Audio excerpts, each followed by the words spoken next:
అవాకులు చెవాకులు వేల్తాండ్రు. అరే అవాకులు చెవాకులు వేరే సన్నాసుల్లారా, ఉద్యమంలా మీ కాంట్రిబ్యూషన్ ఏందిరా?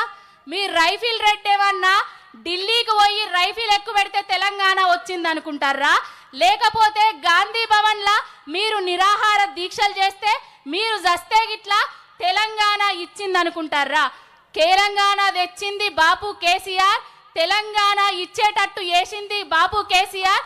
తెలంగాణలో ఉన్న ఊరు వాడ పల్లె పట్నం పుట్టబోయే బిడ్డ దగ్గర నుంచి వెళ్ళి కాటికి కాల్యాపే ముసలమ్మల వరకు సంక్షేమ పథకంలో సంబరపెట్టి పాలనా దీక్షతోటి మార్కు చూపించింది బాపు కేసీఆర్ గారు. మీరు ఇవాళ వచ్చి తెలంగాణ తెచ్చిన నాయకుణ్ణి యోధుణ్ణి అవాకులు చెవాకులు వేరుతారు. ఒక్కొక్కడికి ఇంకో 2 సంవత్సరాల కాలం ఉన్నది, తర్వాత సుక్కలు చూపిస్తాం బిడ్డ. బాపు గురించి ఎక్కువ తక్కువ ఇన్ని రోజులు ఊకున్నాం కానీ తెలంగాణ తీసుకొచ్చిన చరిత్రను, తెలంగాణ తీసుకొచ్చిన బాపు కేసీఆర్ గారిని అవాకులు చెవాకులు పెడితే ఊరుకునే ప్రసక్తి లేదు.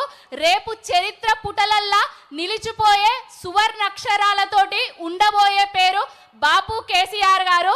ఇప్పటికైనా బాపు కేసీఆర్ గారు టీపీసీసీ అధ్యక్షుడిని మీరు ఉన్నారు అని అంటే అది బాపు కేసీఆర్ గారి దక్ష వల్ల, దీక్షత వల్ల, ఆయన భిక్ష వల్ల. అసలు దీక్ష చేసింది ఆయనే, తెలంగాణ తీసుకొచ్చింది ఆయనే. భక్షకులలాగా 2 సంవత్సరాల నుంచి వెళ్ళి తెలంగాణను భక్షిస్తూ తెలంగాణ తీసుకొచ్చిన కేసీఆర్ గారి మీద అవాకులు చెవాకులు వేల్తాండ్రు. అన్నా రామన్న బాపు కేసీఆర్ గారిని ఎవలేమన్నా ఊరుకునేది లేదన్నా, ఎవరికైనా రైట్ అండ్ లెఫ్ట్ ఇచ్చుడే అన్నా. బాపు కేసీఆర్ గారు తెలంగాణ తెచ్చిండు, ఆయనను ఏదో అవాకులు చెవాకులు తీసుకొచ్చి ఆయన చరిత్రను తిరగరాద్దామని చూస్తాండ్రు. చూసే ప్రసక్తి లేదు. పావని గౌడ్ అనేటాయనే ఒక్కతే అనుకుంటారు.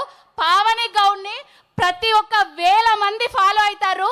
పూజకు పువ్వులకు పోయినా కూడా బాపు కేసీఆర్ గారు ఉన్నప్పుడు బాగుండే, నీ చేతి మీద పచ్చబొట్టు చూసినా ఇగో పూలు ఉత్తగానే ఇస్తానా, పూజ చేయక్క, కేసీఆర్ను మళ్ళీ తీసుకొద్దామని చెప్తారు. అది బాపు కేసీఆర్ అంటే. జై తెలంగాణ, జై కేసీఆర్.